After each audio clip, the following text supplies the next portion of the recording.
Hello everyone, thanks for joining us this afternoon. We'll be getting started in just a few minutes. While we wait for a few more attendees to log in, I'm going to send out a very quick poll for you to answer. That should appear on your screen soon. If you could just let us know how you heard about the webinar this afternoon. Right, okay then, so now a few more have joined, we'll make a start. So welcome everyone. I hope you'll find the session useful today. I do want to clarify before we start that this webinar is for the current VCERT Technical Award in Music Technology. We are currently in discussion with the DFE about our recent appeal for the new combined level qualification. And as yet, the new qualification hasn't been approved. We have challenged the feedback that we received from the DFE, but this process, it's outside of the published approval schedule, so we don't have a timescale for this process. It has been suggested that we should hear by the end of this week, but any updates we will keep you informed via the NCFE website and also through the Facebook forums. I can confirm though that even if the new music technology qualification is approved, the current one will remain on the performance tables for 2020. So if you're starting this qualification with your current year 10s, you won't need to transfer your learners to the new qualification should that one be approved. So on the screen you'll see our agenda for the session today. After a few introductions, we'll start by covering frequently asked questions relating to the qualification as a whole before covering issues relating to the individual units. And you will notice that there's a time close to the end of the presentation for questions, but I'd like to encourage you to ask questions throughout the session, and you can do this by typing into the question bar, which should be on the right-hand side of your screen. We'll try and make time between each topic to answer your questions. If we don't manage to fit them in, we will be around for a little while after the webinar finishes to answer any of your queries that we haven't got to. So before we move on, I am going to send out another very quick poll. I just want to gather a little bit of information about the level of experience amongst our attendees today. So from the information coming in here, we've got about an 80-20 split, 80% of attendees being new to the qualification. Right, that's great, thank you very much. Okay, so we'll do a few introductions before we start. My name's Karen Taylor. I work in the curriculum team here at NCFE. The role of the curriculum team is to support centres with the planning, delivery and assessment of the VCERT qualifications. Our subject specialist who'll be talking through the specification with you today is Graham Lees.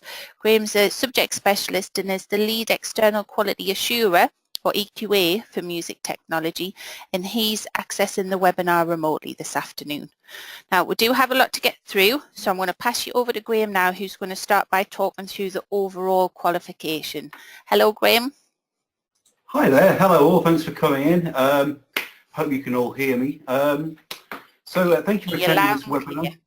Oh, excellent, excellent. Thank you for attending this webinar. Just as a bit of a brief overview really of the qualification, some of you may be aware of this, some of you may not, so we'll go from the basic principles.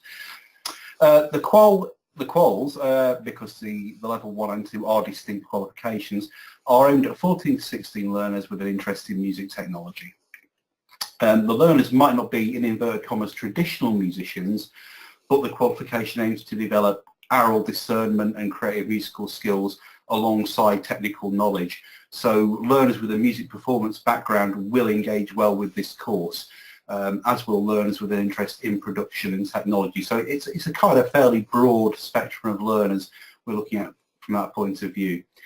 The course is vocational in nature, but is GCSE level across level 1 and level 2, so the inherent requirements of sophistication, knowledge and expectation at this level should be kept in mind. It's important to state here that the VCERTs aren't an easy option. The technical awards aren't an easy option compared to GCSEs. They're an alternative, but many centres find them more accessible with their vocational base, depending very much on your learners.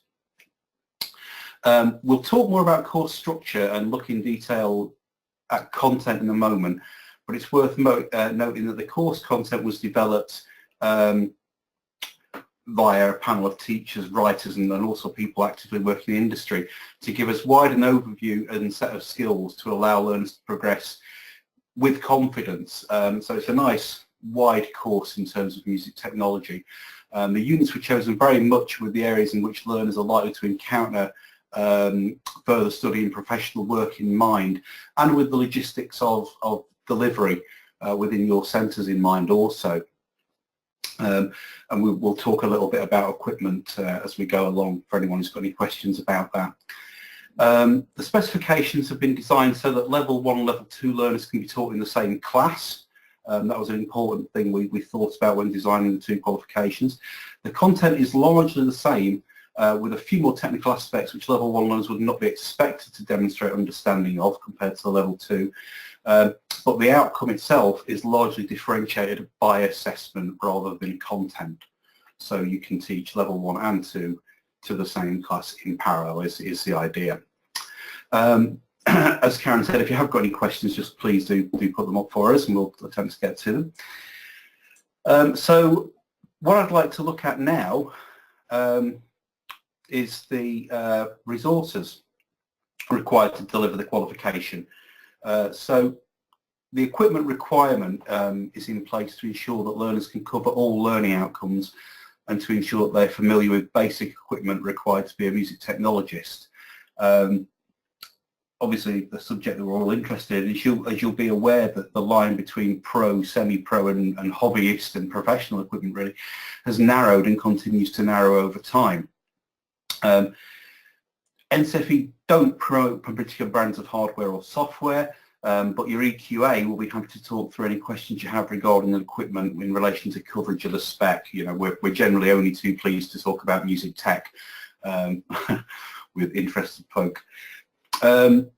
Just as a quick rundown of requirements though, and with reference to some areas of the spec, this isn't intended to be exhaustive, but will hopefully give you some idea of the aims.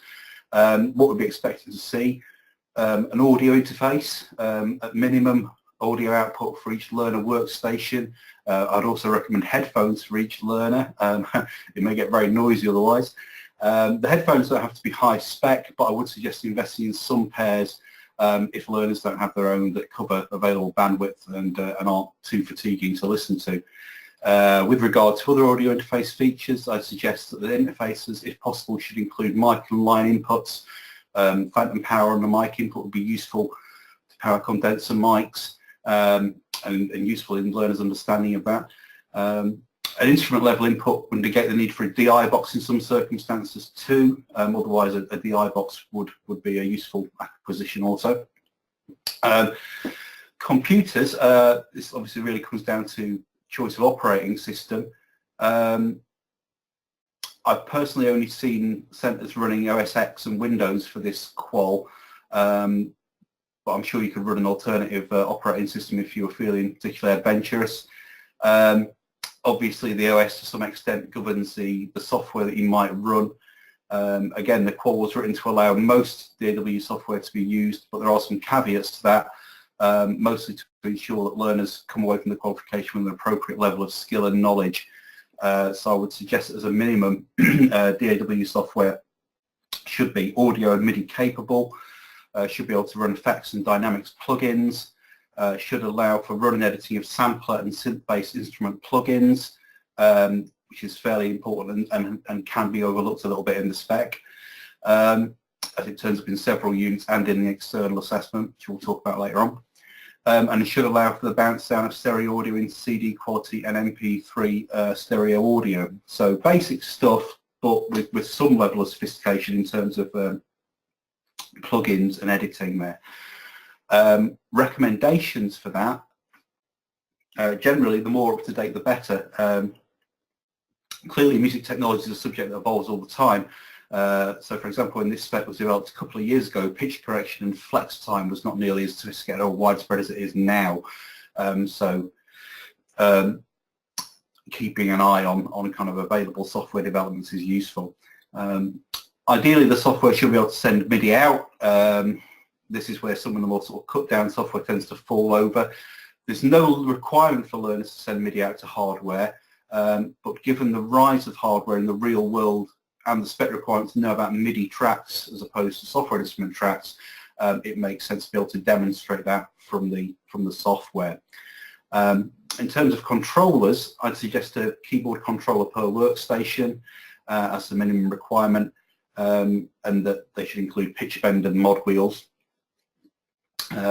Learners do need to be aware of other controller types for the spec, but this doesn't necessarily mean that you have to invest in them, although in a perfect world I would suggest alternate controllers like pads, drum controllers, wind and guitars, MIDI guitars will be useful for use and demonstration. So really the more MIDI controlled devices the better, to illustrate to learners the width and depth of that.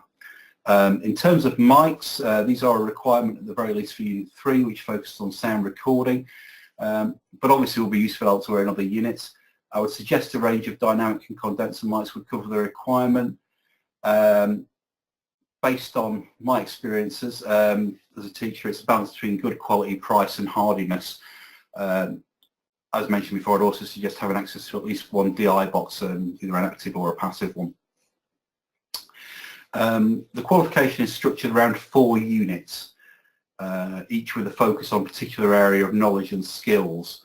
What we're going to do for the rest of this webinar, or the bits that I'm talking through, is just to look at each unit in turn and break it down in terms of content and some assessment ideas.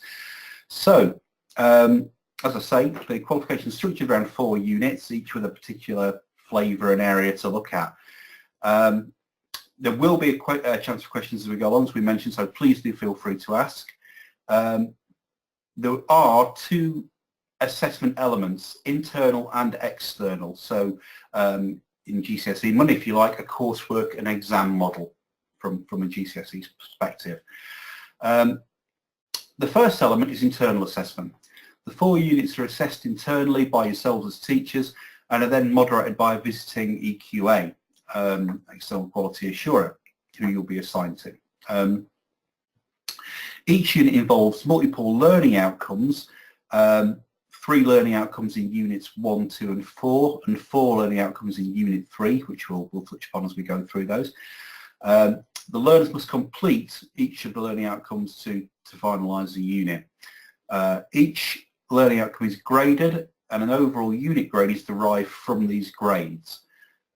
Each unit is modelled around a no-do review structure which reflects each learning outcome. So very broadly, learning outcome 1 is a no learning outcome 2 is do, and learning outcome 3 is review. And you'll see how that works as we progress through the specification. So LO1, for example, generally seeks to establish underpinning knowledge and theory. LO2 seeks to apply it in developing musical outcomes, and LO3 seeks to allow learners to evaluate and reflect upon their work. The units can be delivered in any order and can be completed at any time during the run of the course. A suggested delivery plan is available via the NCFE website, along with assignment briefs to cover each unit. So there's some valuable resources there in place as a starting point for you to look at running this course. It's worth noting here that assessment should be brief-led, with clear differentiation between delivery and assessment elements of classroom time. For assessment, learners should be working independently to briefs. So the briefs are very, very important in terms of structuring the assessment of these qualifications. So the second assessment element is the use of external assessments. There are 2 external assessments which are run under controlled, if you like, exam conditions. More about exactly what these involve later on, but one exam is a written paper and the other is a practical digital audio workstation based task. The exams will test knowledge from across all 4 units synoptically.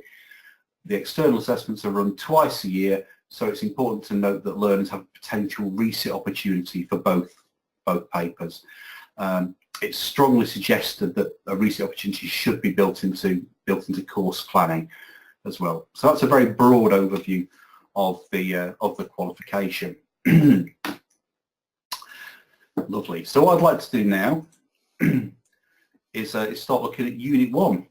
Unit 1 is called Using a Digital Audio Workstation. As mentioned earlier, the units have to be running in the number order given and can indeed be run sequentially, side by side. However, as this unit seeks to develop knowledge of practical skills of digital audio workstations, so both the hardware and the software elements of that, it is generally a good place to start for most learner groups. I do apologise. The unit will allow learners to develop the skills of setting up and operating a digital audio workstation to create music. The outcomes of the unit are parallel at level 1 and level 2. Level 2 learners will be expected to demonstrate more detail and sophistication in their responses for assessment. So again, this idea of differentiation by outcome and assessment. It should also be noted that each unit in the specification has a short glossary attached to it, which will help you define key terms and concepts. We find that most assessors find that very useful in terms of delivery and assessment. I'd like to talk through an overview of what the unit's about in terms of content and assessment, and also look at some queries that have been raised previously. And again, if you have any questions, do please ask. We have had a couple of questions in, Graham. If I can just forward them to you. So we've had one from Rebecca. What's a DI box? Oh, okay. A DI box, so a direct injection box. So essentially for matching level and impedance. So a good example might be something like a keyboard that's putting out a line level signal, and you need to match it to a microphone level input. So very often you'd use a DI box between an electronic instrument and a mic input. And there's various other functions as well as DI boxes, but that's the key one. You see them used a lot in recording studios and live work as well. So important that learners are sort of familiar with those. Great. We've had another question in from Jason. Is this session about the current spec or the new spec pending 2020 approval? This one's about the current spec, Jason. So I did explain at the beginning that even if the new combined model is approved, this one will still remain on the tables for 2020. So if you are undecided between the two, just to make you aware of that fact that they will both be on the tables for 2020. I should say, as an aside, the specification that's currently in the approval process in terms of content is quite similar to this one, as you might expect in terms of its music technology specialism. Yeah. So maybe of use to you. Great. Right, that's all the questions we've had in for now, Graham, so I'll move on for you. Lovely. Okay. The outcomes for the unit a little bit. So Unit 1, it's got 3 learning outcomes, again using the NODI review model. 30 guided learning hours are assigned to the unit, with 10 guided learning hours given to LO1, 15 to LO2 and 5 to LO3. You'll see the weighting of the guided learning hours is more towards the, if you like, the do element, as you might expect. And that's something that's common across all the units in the qual. It's a recognition of the practical time needed to achieve.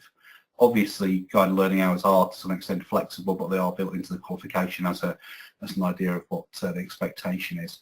So we'll start by looking at learning outcome 1.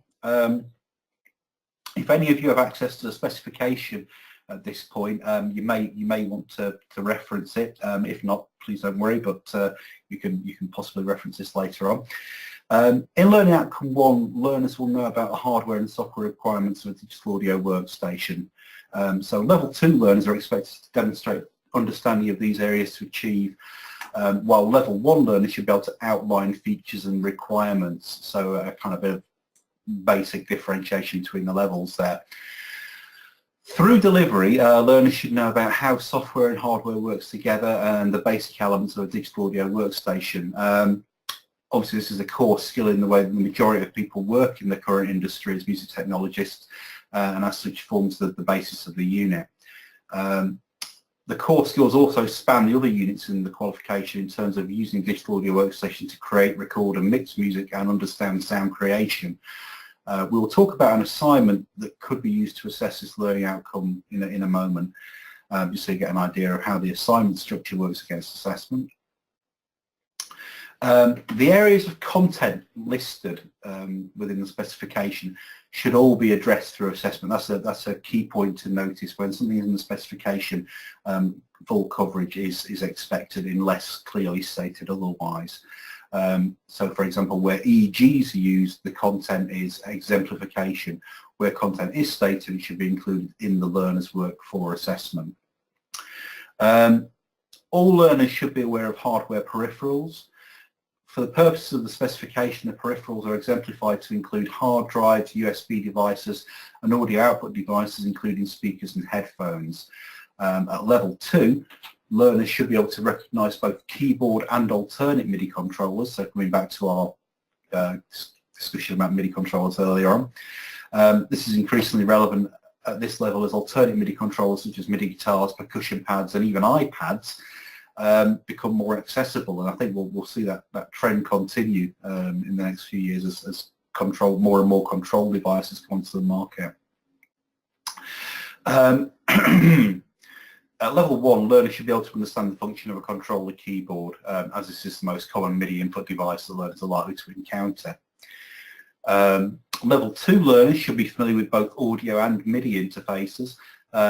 This is important as level 2 learners should be able to understand the concept of external MIDI tracks in sequencing software.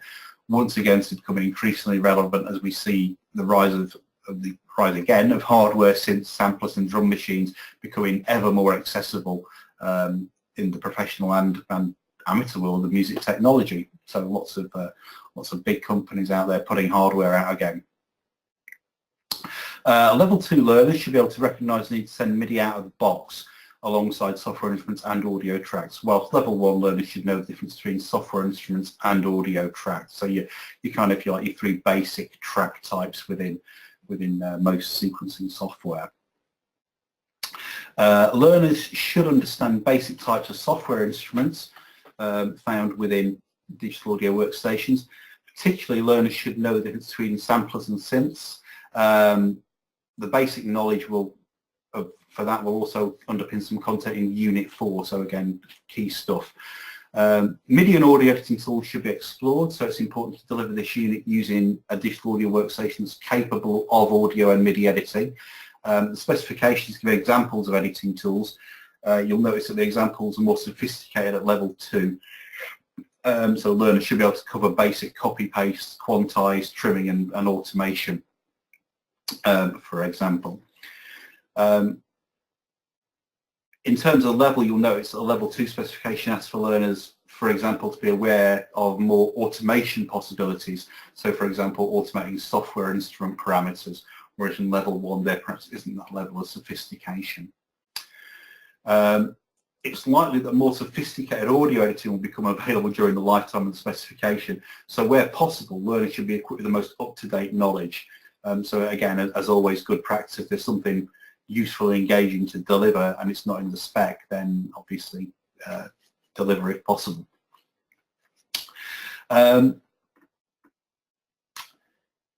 Learners should know about plugins, and this should cover EQ, effects and dynamics.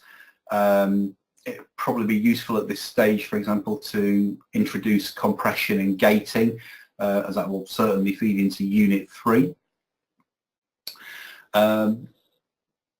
Assignment briefs are used to give a vocational context and allow learners to meet the learning outcomes across pass, merit and distinction, so the 3 available grades in each learning outcome.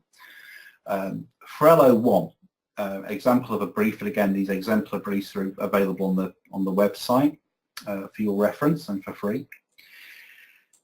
For learning outcome 1, in the example brief we ask for the production of materials for a school open evening to explain how DAW software and hardware works together.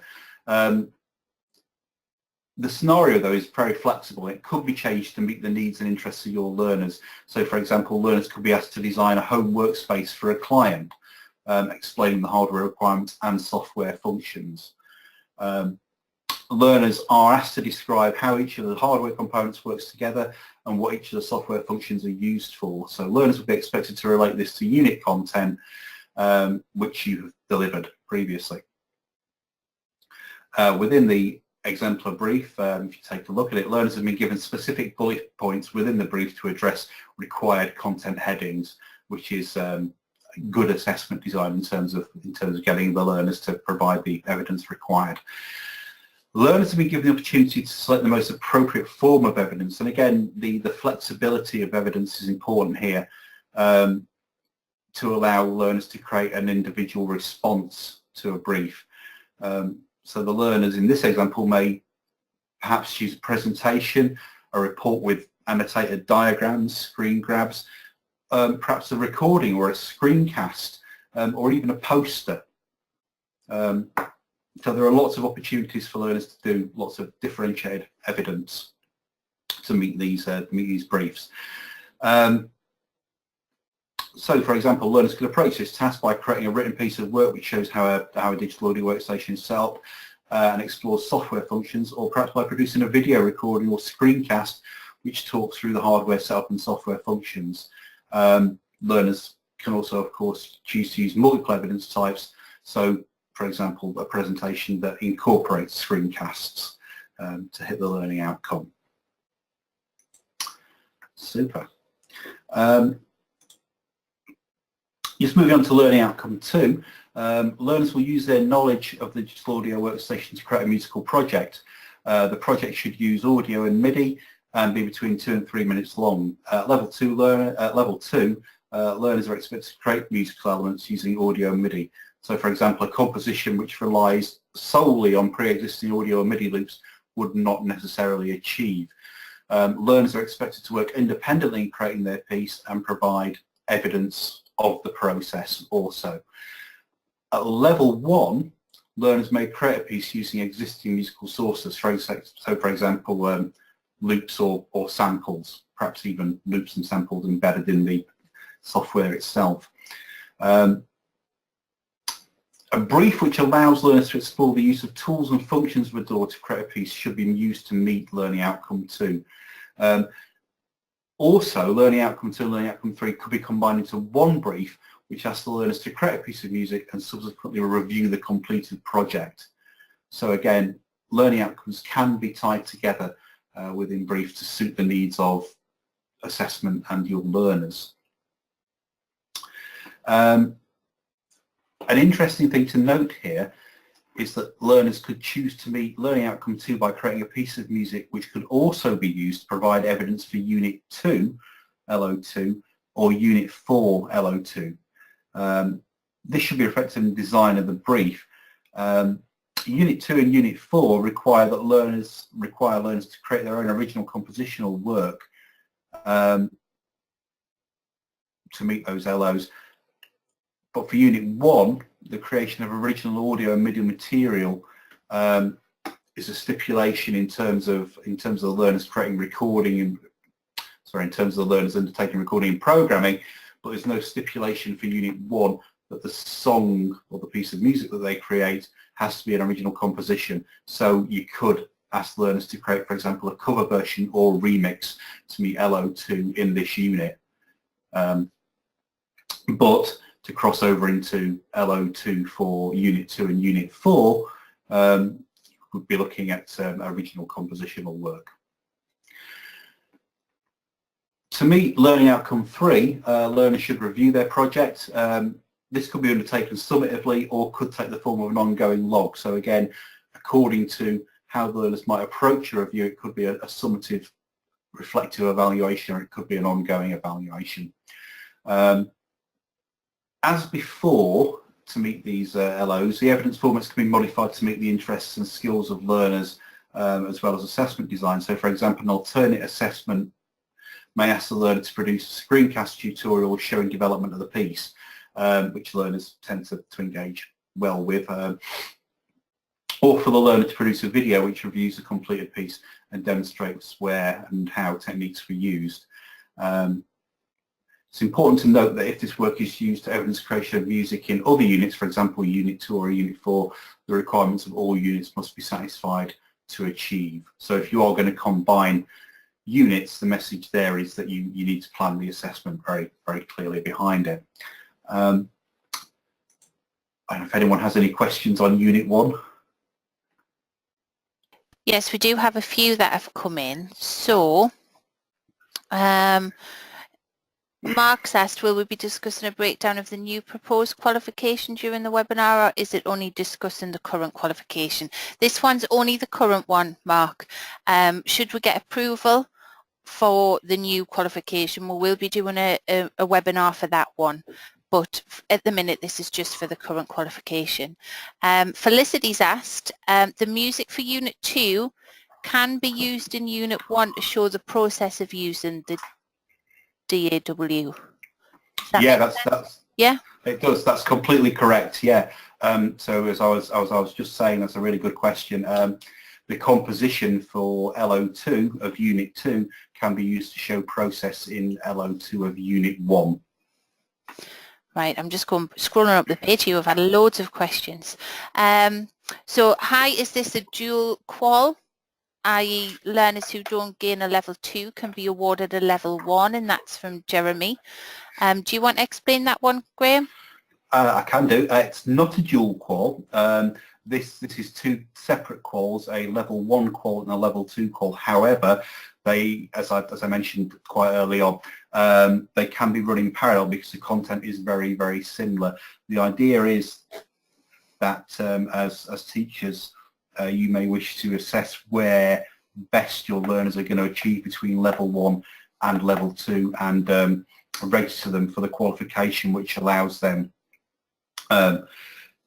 to achieve appropriately. As I say, the intention is that the two quals can be delivered side by side and are differentiated by assessment, but you would need to make the call in terms of registering the learners to either the level 1 or the level 2, and that can be undertaken at any time during the run of the course. Yeah, it can. It's worth noting though that there will be financial implication. If you withdraw from one qualification, you will have to pay the re-registration fee for the other. So that's one of the disadvantages about this qualification. So it's really important to make sure that you get your learners on at the right level to start with. Catherine's asked, are there examples of briefs for the internal assessment to use for each unit? I think, Graham, you referred to that earlier, didn't you? If there's internal sample assessment tasks available, they're on the qualification page, and they're for each of the units, aren't they? They're for each of the units and all of the learning outcomes, so you could just use them as they are, and you should be able to assess them. Well, you are able to assess with them, so the full pack is there. But again, I would encourage you to look at them in terms of meeting the needs and interests of your learners in terms of scenarios, but they are all there on the qualification page. Yeah. Felicity's asked, LO2, is it appropriate to recreate another piece of music, for example, writing a backing track, rather than writing a piece which would be expected in Unit 2? Yeah, I wouldn't necessarily have any issue with that. I gave the example there of a remix or an arrangement of a track. For the purpose of Unit 1, that shouldn't be an issue, just as long as you can incorporate the required programming, recording and editing skills into that. Great. Jeremy just said my exams officer is claiming that it's level 2 only. So I think we've just covered that. We've got two separate qualifications that do kind of link in together, but they are separate at the minute. Yeah. Charlotte said, our students really struggled with the exams. Will this training look into exams at all and how best to approach these? So I think, Graham, you're going to talk through the external assessment, aren't you? But I don't think today's session is going to cover how best to approach these. Yeah, we're gonna look through how the external assessment works. I may make some comments about how to approach the training session, and we'll have to look into the provision for that. I should make the point though that one obvious bit of key exam technique is to look at past papers, and all the past papers and chief examiner commentary are available on the website for both the written and the practical external assessments. So that's probably your first port of call, I would say, in terms of building your learners' confidence up. Brilliant. Johnny's asked, what's the status of Logic's Auto Drummer? Does it count as a loop even if they've used the automatic editor? Oh, interesting one. Yeah, drummers are interesting. This is what I mean about things developing since you write specs. I would say it's a software instrument. I would say that it is very, very editable, and using even the sort of basic editor there, the little grid editor thing, would count as some basic instrument editing. Obviously, they can get further into it and they can change drum types out and they can tune drums. And if they really get into it, they can start actually getting into the underlying sampler instrument where the drum sounds are kept. So it's an interesting one. I would say not so useful in illustrating programming, unless of course they get it to throw the MIDI out that it generates, which Logic will do. So it will generate the audio and the MIDI, and then of course they could edit the MIDI, or they could cut the audio up as well. But yeah, drummer is a really interesting kind of area that we're probably going to see more and more of, I would say, in software. That's probably a really good discussion to have with your EQA, or even me if you want to email me or give me a call after this, because it's fascinating. Well, Graham, we've had some absolutely fabulous questions come in, but I'm really conscious of time. We're a bit over halfway, and we're not quite halfway through the presentation. So just to let everybody know, what I do at the end of these webinars is I get a list of all of your questions, and what I'll do is I'll get Graham to answer those questions so that you can have a copy of them, and in a couple of days time I'll sort out the recording for this and we'll get it uploaded to YouTube. I'll send you the link along with the slides that we've used today as well. So if I haven't come to your question and we don't get to it today, you will get an answer to it, but I think we're going to have to move on, because I think we could be talking all day, Graham. We could. It's great to, I think, asking such interesting and informed questions. I do keep them coming on here all night. I'd like to move on to Unit 2. Unit 2 is called Creating Music. So the idea here is this unit will allow learners to develop the skills of analysing music stylistically and producing their own work in a defined style. So style is very much key to this. As before, the outcomes of the unit are parallel at level 1 and level 2. So they could be taught together, both courses. It's important to note here that during the delivery phase of the unit, learners should be introduced to a variety of key musical styles from the 1950s onwards. There's a list of suggested broad styles in the specification. Learners should be aware of stylistic traits and examples from key styles. So there's lots of really interesting and engaging delivery to undertake here in terms of looking at tracks and dissembling them. Learners will understand how music technology is linked to developing musical styles. So again, some really interesting delivery to explore developments in instrument recording and consumer technologies to allow the learners to understand how developments in music and music technology interact. So a lovely sort of historical element to this unit as well. The unit has 3 learning outcomes using our know, do and review model. 30 guided learning hours are assigned to the unit, with 10 for LO1, 15 for LO2 and 5 for LO3. As you'll notice, as in Unit 1, more time is given to the do outcome to look at that practical weighting. So, in terms of some frequently asked questions about this unit, in Learning Outcome 1, learners will know about the key musical elements of musical styles and then go on to one style to analyse it for assessment. So it's suggested that examples from each style listed in the spec are delivered in class sessions. It would also be useful to ask learners to bring examples in from their own favoured styles to expose to the class. So again, engaging learners with this process as much as possible. Learners should be able to apply analytical tools to explain the musical elements found in their chosen style for the purposes of assessment. So for delivery, those analytical tools should be explored in the context of looking at pieces of music. The emphasis here in terms of music theory is in applying listening skills and be able to rely on this to analyse tracks descriptively. There's no requirement here to be able to read music, though as always development of such skills would provide useful wider skills for learners. At level 2, learners should be able to describe structure, melody, rhythm, harmony, instrumentation in their chosen style with reference to examples and research. Learners should be able to describe how music technology has been used in regard to their chosen style. So there's lots of research and exemplifications learners could undertake to meet this learning outcome. At level 1, just to illustrate the differentiation, learners would not be expected to comment upon melody or harmony and may be expected to carry out less independent research. So again, differentiation by outcome.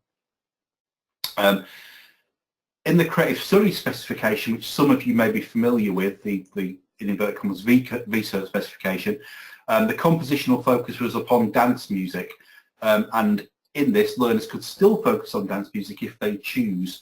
However, the unit is a useful opportunity to expose learners to a variety of music and allow them to make their own stylistic choices.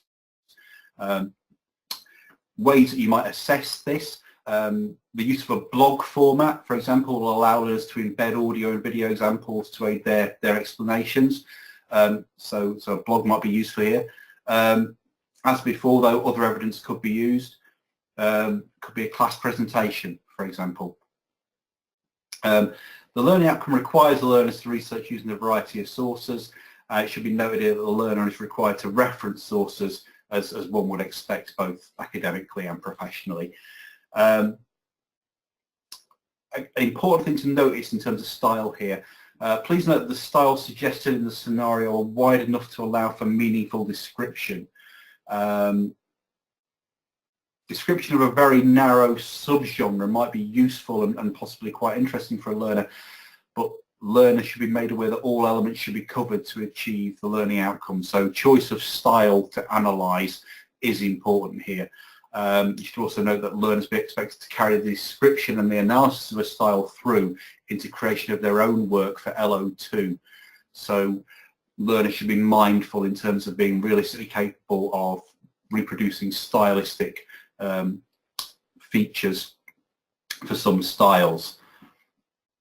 In terms of styles learners can create, learning outcome 2, learners will use the analysis of undertaken in learning outcome 1 to create a stylistic piece of music.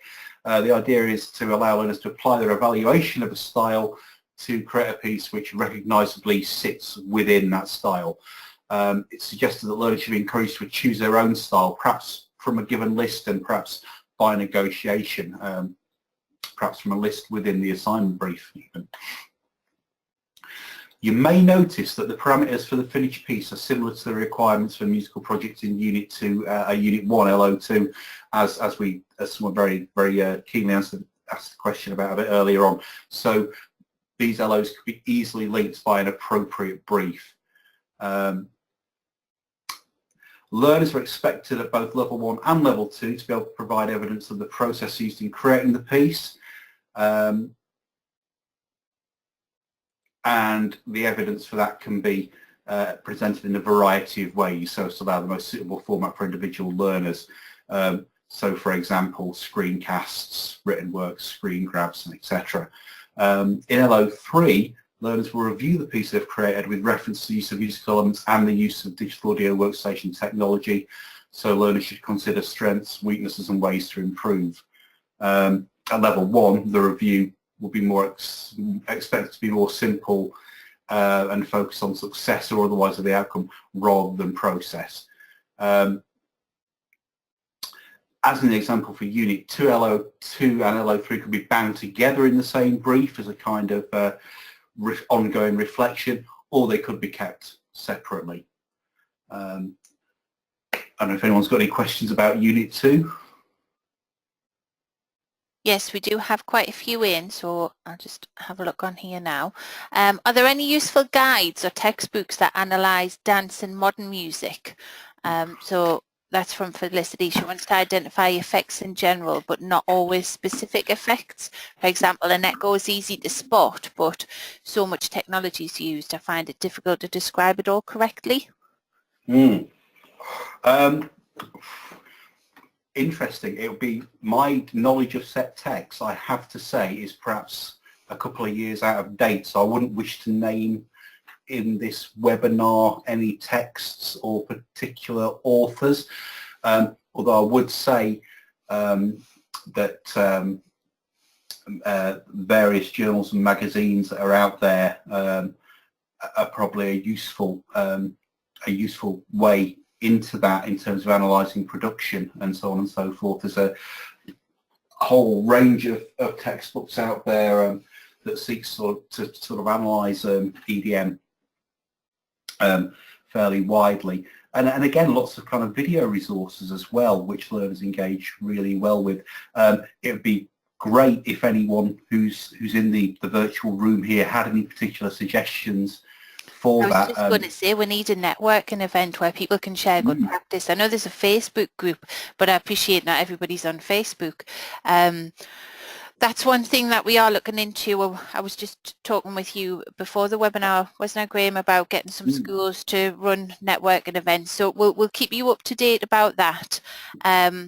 Felicity's also asked, is blues an acceptable style? Yes, I believe that, and let me just bring up my copy of the specification just so we're all... Right, while you're looking at that, Felicity's asked if she can join the Facebook group. It's a group. I'm a member. I can't remember the exact name of it, Felicity, but I will send you the exact name so you can search it when you get back onto Facebook. Let me just have a look, scroll up here because we have had quite a few questions. In terms of style, this might answer some questions. We've got a list of suggested styles in the specification, but don't feel confined to these styles. These styles are the ones that will be tested in the external assessment, which is why they're listed. But in terms of delivery and in terms of what your learners can produce, you can go way outside them. So blues isn't listed as a separate entity, but that's no reason to say that the learners couldn't produce a blues and you couldn't talk about the blues, particularly since one of the suggestions is we talk about rock and roll, which of course is so inherently blues related that the sort of signifiers are all there for analysis. Right. We've had another question in here from Marie Helene. Due to timetable, and I would need the students to start working on Unit 3 this year and complete it next year. Can they complete a unit across 2 years? That's okay, isn't it? I don't see any issue with that. The only caution I would have, which you're probably very aware of, is that the learners might lose a bit of recall of knowledge over the summer. Yeah. In terms of the assessment, though, Unit 3, which we're going to look at in a minute, the first LO is planning a recording session, and then the second part is doing a recording session, the third is mixing. So, perhaps if you could get them in the first year to plan and record the session and then let them mix it in the second year, you've got perhaps a little bit more flexibility there. That's a thought. Charlotte's asked a question about getting help for the exams. Charlotte, I know she's asked if there's any other teachers delivering in the area. If you can let me know what area you're in, Charlotte, I'll have a look and see who's delivering around you. And like I said, the best thing we can try and do is to support networking between teachers. Graham, am I right in thinking that we've only had one full year of this qualification, so we don't have many previous examples of the external assessments to look at? There's 3 external assessments available. Yeah. There's a sample one, and there's the 2 live ones that happened this year, which were March and June. As I say, there's two in every session. So if you go onto the qualifications page, you'll find all of the materials for the 2 live sessions and the sample with chief examiner commentary, which kind of pointed out where learners did well and where they did not so well broadly in the exams as well, which might be of use. Vicky's asked if we can send out a network list of where schools are based. We can't do that, Vicky. We can't share that information. And Joseph's asked, are there any teachers in the Essex area? What I can do is if you, I'm going to put my contact details up at the end, but if you tell me where you are, then I can do a little bit of investigation and I can contact a centre on your behalf, because we can't just put centres' details out there and run the risk of people being bombarded with emails, but we can do that on your behalf. So if you're interested in that, just drop me an email when I send out. You can reply to the email that I send you, or you can email the address that I put up at the end. So, now Felicity's in Essex as well, same as Joseph. I can see your network starting already. Great. So we've got 10 minutes left, so I think we need to make a move on to Unit 3. Is that okay? That's fine. I'll thank you for all the questions. I'll try and press-a this a little bit. So Unit 3, this is studio recording. In this unit, learners will plan and undertake a recording session, and then they'll mix down their recording and review the final project. This unit's interesting because it's got 4 learning outcomes with a know, do, and review structure. This is recognising the time given and weighting of the unit. It's got slightly more guided learning hours attached. So the unit should be delivered to allow learners to develop skills of planning a recording, undertaking a recording session, and producing a mix down. Learners should be able to understand and implement the processes involved in producing a mixed recording.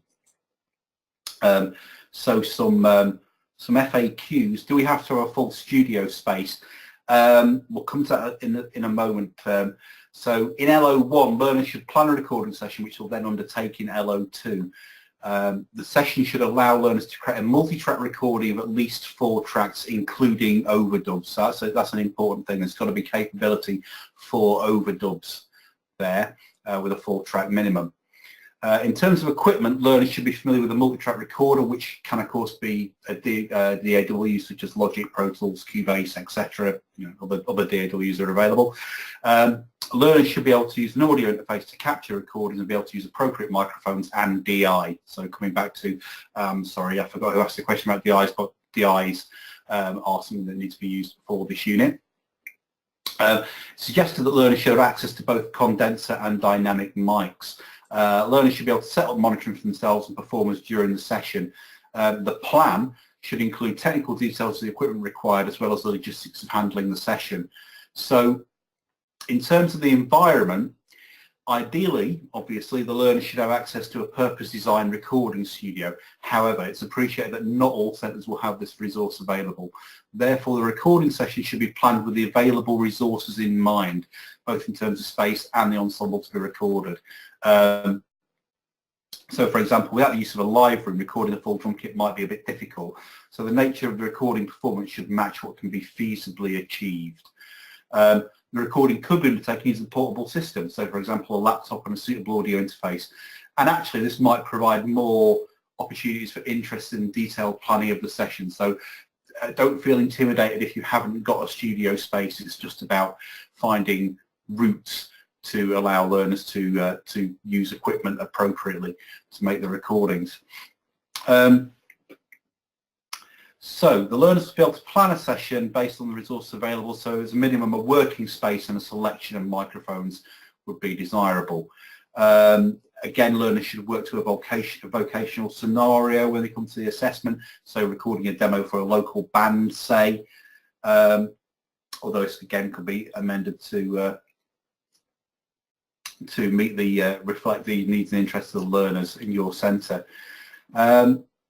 Evidence again is flexible, but it suggests that the plan should be produced in a format that's usable by the learner in undertaking a recording session for LO2. So a written plan with diagrams might be useful here.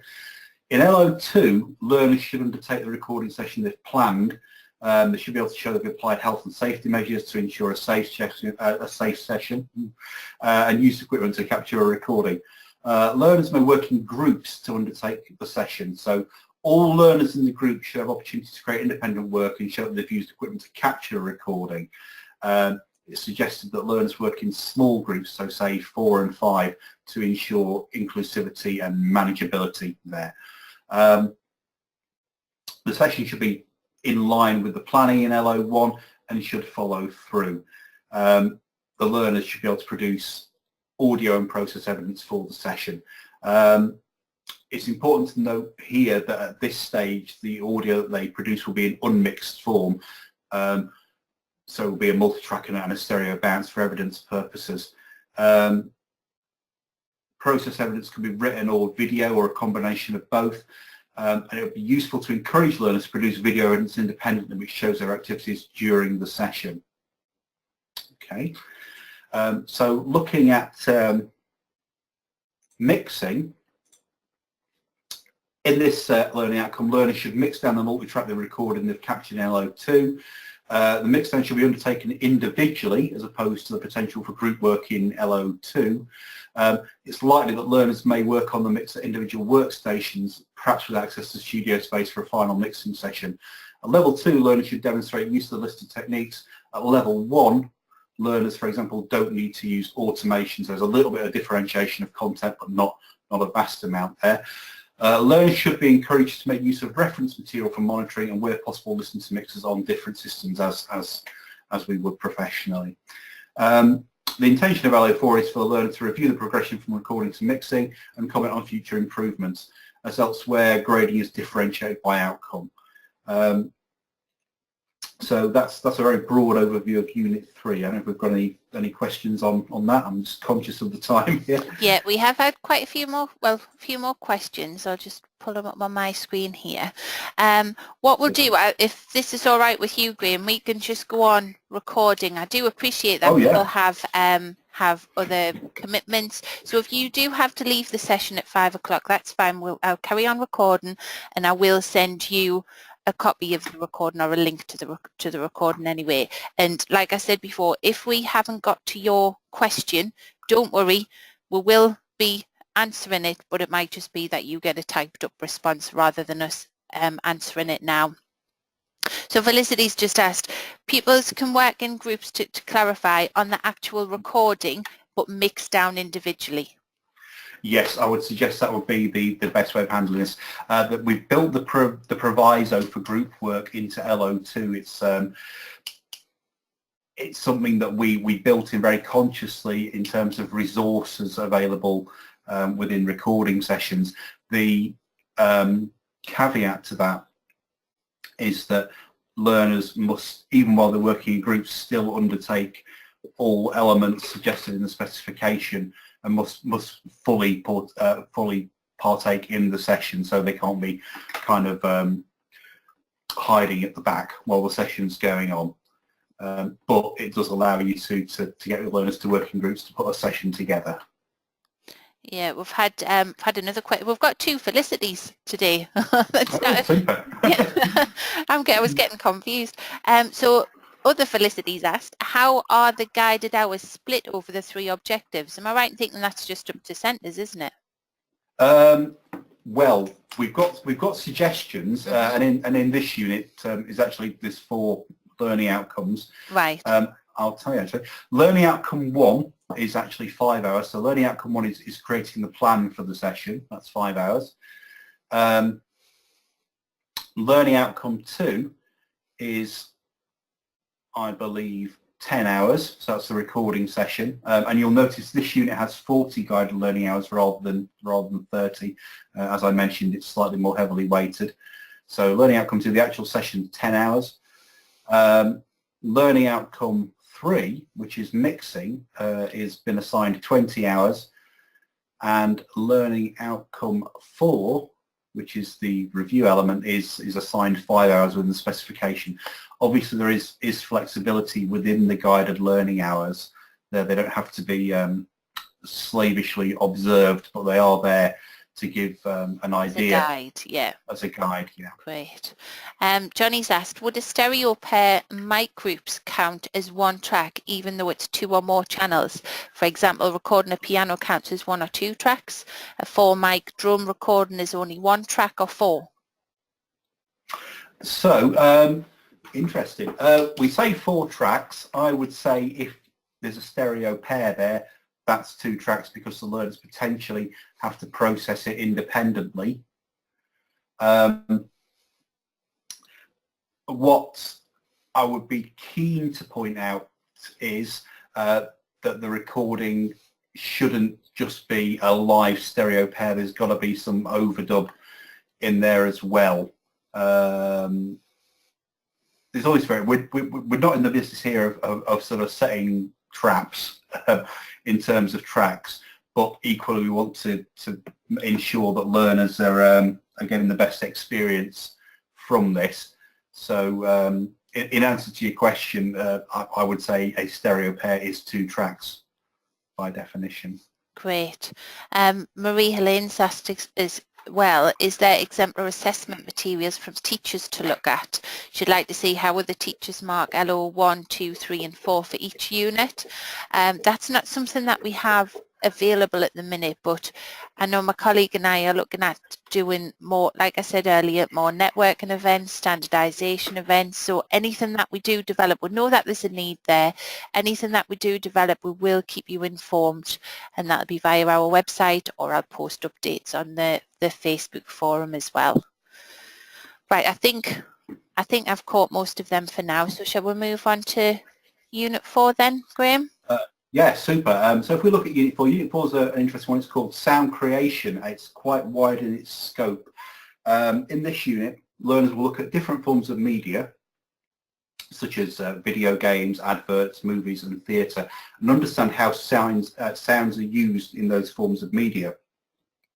So this is a really great opportunity for learners to write for visual media and understand how sounds are made and edited.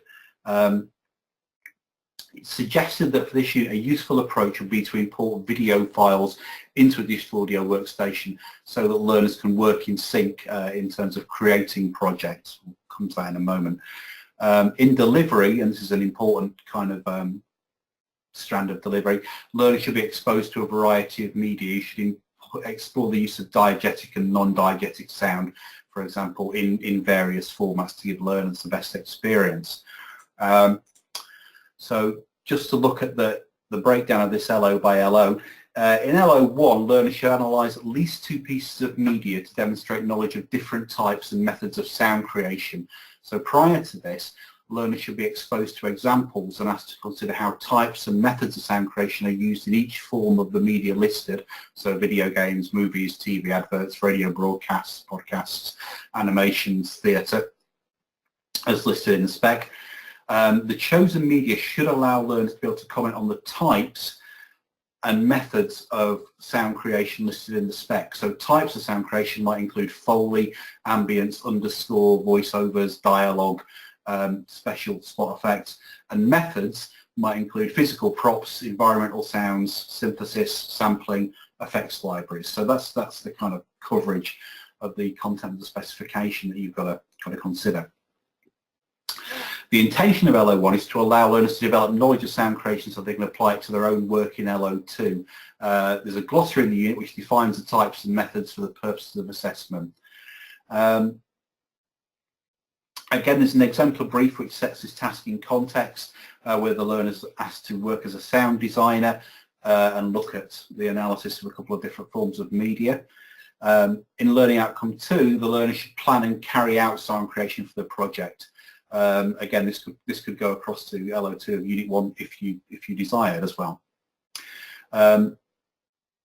In the project, the learner should plan what sounds they intend to use and how they'll create them. So there should be an emphasis here on producing original sounds, including Foley work and the use of synthesis and sampling, as well as using library sounds. There's opportunity here to make use of microphone placement and recording skills from Unit 3 as well in capturing audio. In terms of libraries, online resources and potentially sound effects and atmospheres such as Apple loops and other sequencing based loops would all be useful and creditable. A useful way to undertake the project might be to provide a selection of video clips with the sound erased, which could then be loaded into the digital audio workstation for learners to work on. It's suggested that a length of 2 minutes would be appropriate for the final outcome of this project. However, learners are not confined to the video clips and could potentially write for some live visual media as well, if they liked.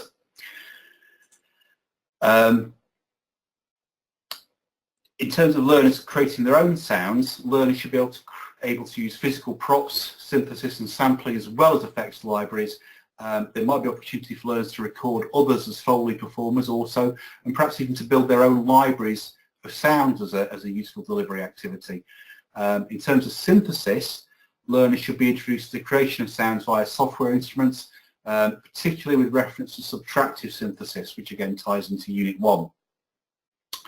Learners need to be aware of the basic operation of a subtractive synth, so oscillators, filters and envelopes. Ideally, learners should be able to create their own basic sampler instruments in software, but at the very least they should be able to edit a sampler instruments and modify sounds. Learners should obviously be encouraged to pick media which would allow them to demonstrate the types of methods of sound creation effectively, and the learner should plan what they're going to do and when and set about creating sound for the project.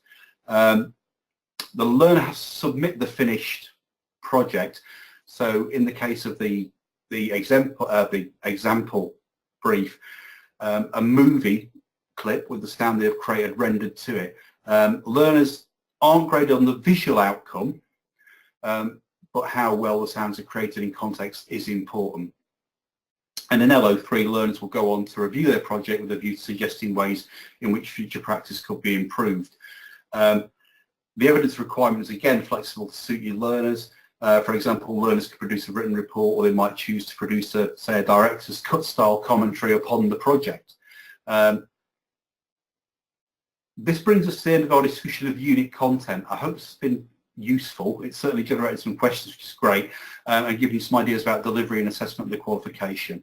Have we got any questions on Unit 4 there? Yes, we do. Let's have a look here. Actually, I don't textbook. It's very technical for people who simply have a degree in music history and performance. I think that, well, it's music technology, isn't it? I think, like you said earlier, the whole industry changes and it updates so frequently. No, my subject was DT, design technology, and keeping up with new changes, even with that technology background, I imagine would be really difficult for someone without that technology background. I imagine it would be even harder. Yeah, I tend to agree. I think obviously music technology is to some extent a separate subject from music performance. As someone teaching and assessing it, I would want to be confident in terms of music technology, and perhaps again it might be useful as a bit of discussion post this to look at ways to access that if you're not completely confident. Yeah. I should say your EQA will support you, and the specification in the glossary will support you in that respect, but obviously there is a requirement to have the subject knowledge as well. I think this is something, well, again, trying to share good practice and trying to promote that across our centres. I know that hasn't really answered your question there, Felicity, but we'll see what follow-up we can do with that. Other Felicity has asked, this has 3 learning objectives in 40 hours. What's the suggested guide time per learning objective for this one? Ooh, do you have any spec with you? Yeah, I do. This is all stated in the specifications, so none of it's secret. Learning outcome 1 is assigned 10 hours. Learning outcome 2 is assigned 25 hours, and learning outcome 3 is therefore assigned 5 hours. Are you okay there, Graham? Yeah.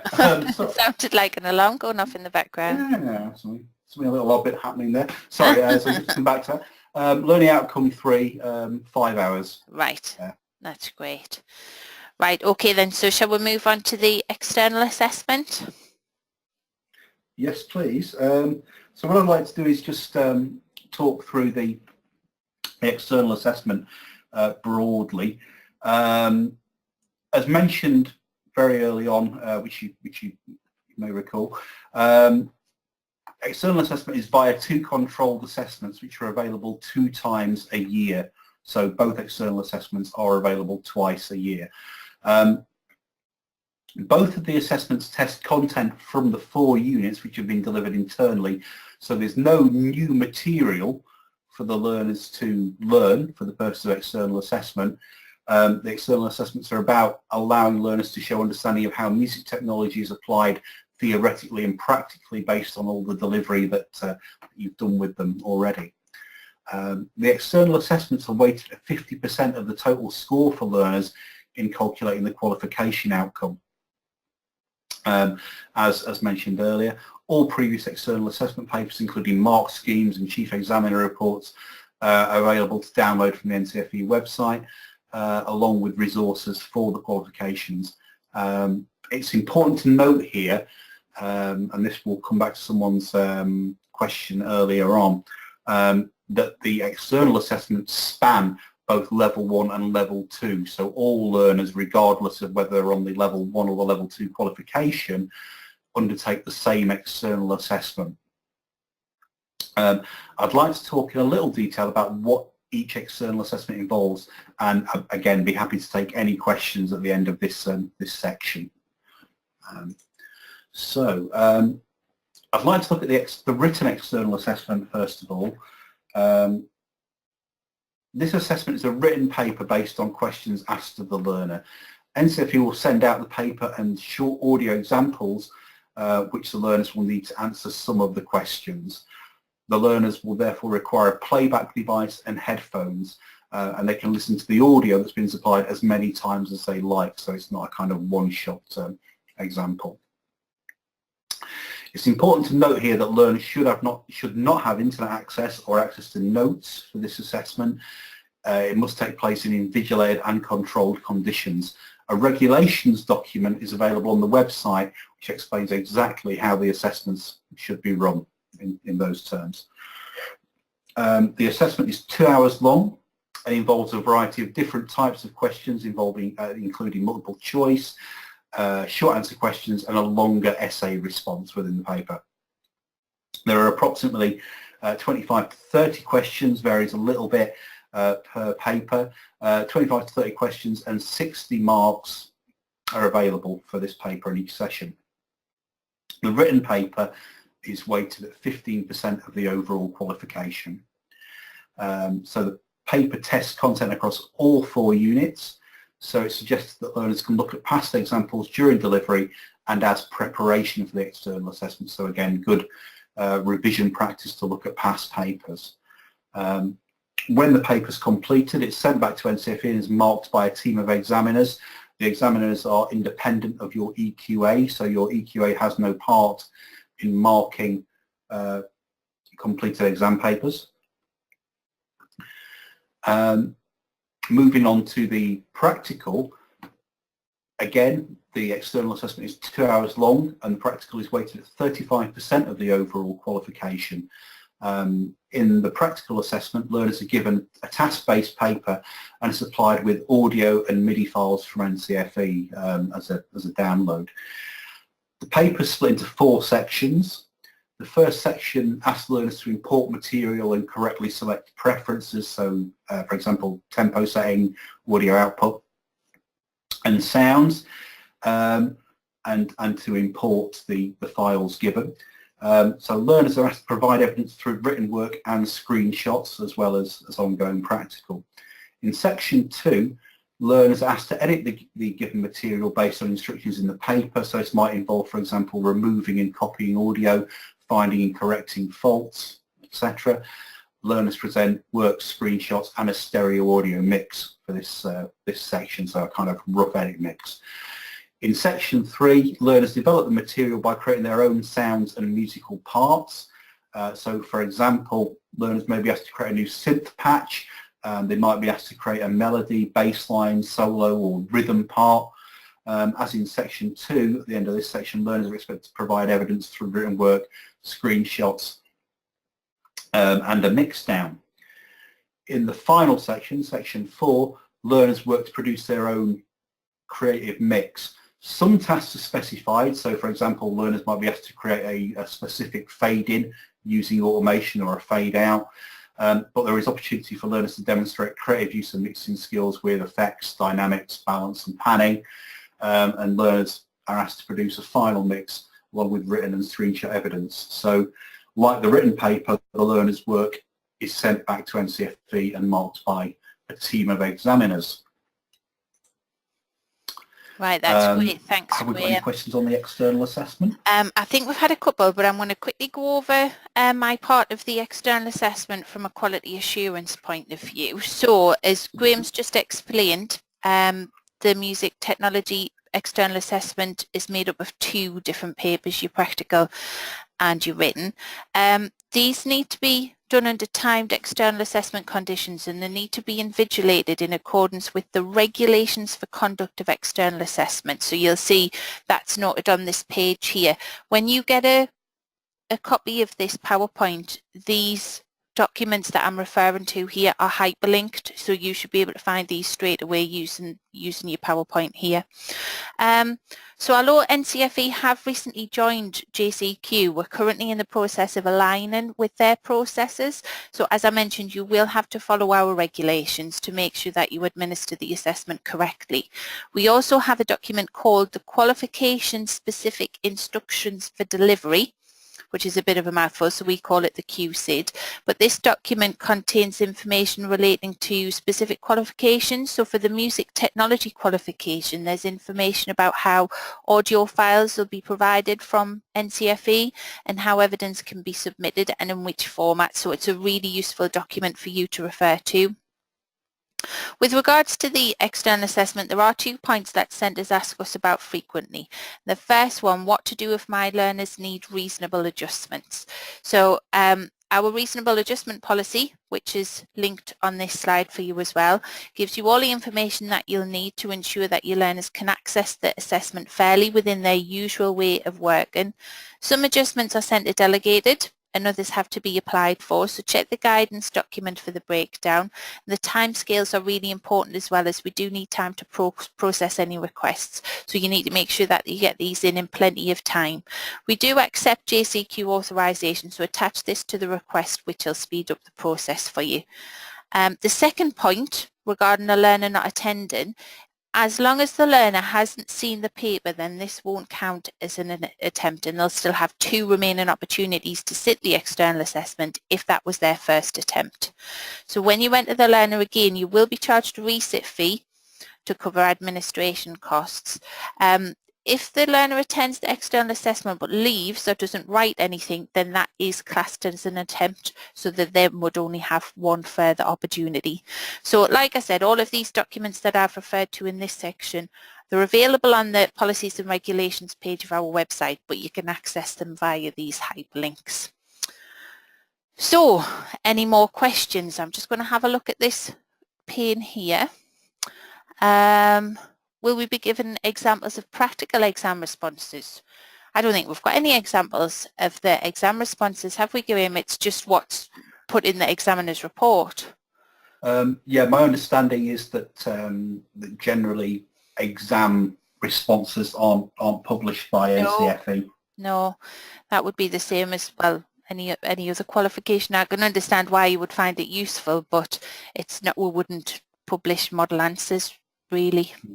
Although again, the Chief Examiner's report does seek to exemplify areas of good practice and areas where learners weren't so successful. Yeah. Right, well that brings us to the end of our webinar today. I'm sure there will be a few questions that have slipped through the loop, but I will be typing up responses to those, so we should get any answers out to you.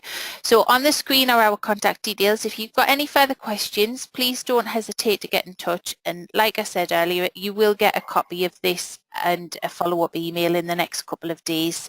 So I'd like to say thank you for joining us this afternoon, and thank you to Graham, and I hope you found it useful. Okay then, have a great afternoon. Bye.